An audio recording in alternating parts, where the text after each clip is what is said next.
Ghandi, who happens to be the grandson of Mahatma Gandhi, is here in Sharpeville. She's been here from the early hours of this morning, where he did go visit the Pelandaba cemetery, where all those fallen heroes were actually gunned down by the police in this very square we are standing here right now.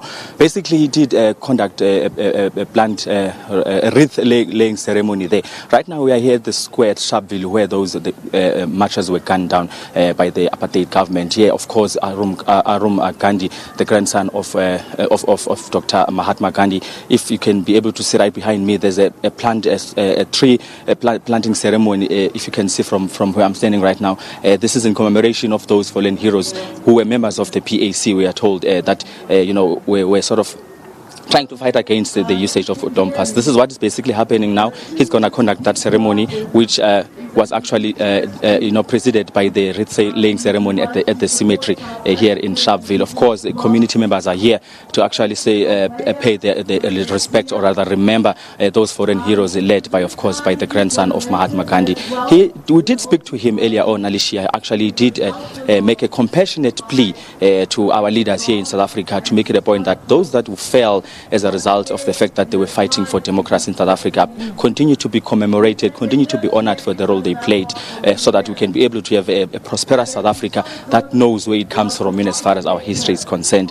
And of course, there is that tree planting ceremony taking place there, which symbolizes, or which is sort of setting a tone as to what is it that as South Africa we should be doing when we commemorate those. You'll remember, of course, Thursday this week, the South African government, together with the Indian government, were in Pietermaritzburg in KwaZulu-Natal, where they sort of relived those moments where Mahatma Gandhi was forcefully removed from a train carriage by those so-called white people who would normally use the train on their own. Now, Thursday then they did sort of conduct that ceremony. Now today we are here to sort of witness this tree planting ceremony in honor of those Sharpeville, of those who fell as a result of the Sharpeville massacre.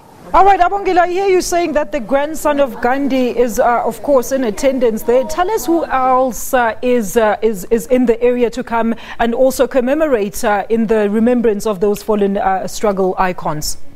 North, south, east, and west. It's, of course, the greater Sharpeville community that has actually come to gather here at this square. They're sitting in the tent right now. We won't be able to see them, but they've come in numbers to sort of witness this day.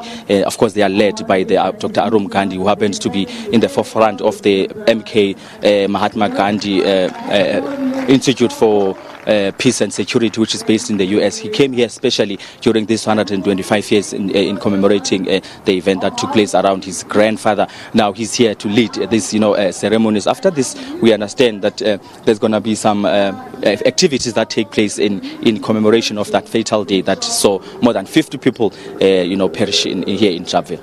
Abongile, why this location? Do you know why this particular location was chosen for this momentous occasion?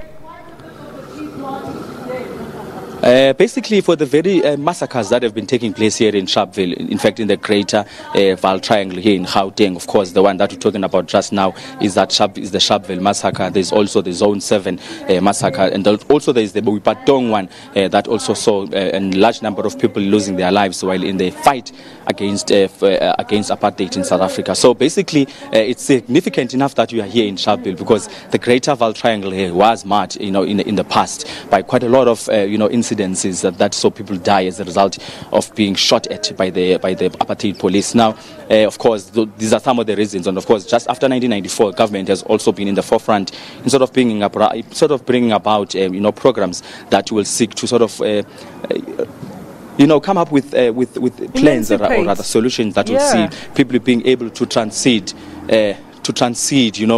from that era that was quite traumatic for many and be able to move into the democracy that we are enjoying today. Abongile, let me allow you to go plant a tree. I see everybody's busy behind you there. Go back to it. And of course, we'll check in with you much later on. That is SABC reporter Abongile Dumako is joining us from the Vaal Triangle, of course, where they are planting trees in commemoration of 125 years of Ghandi.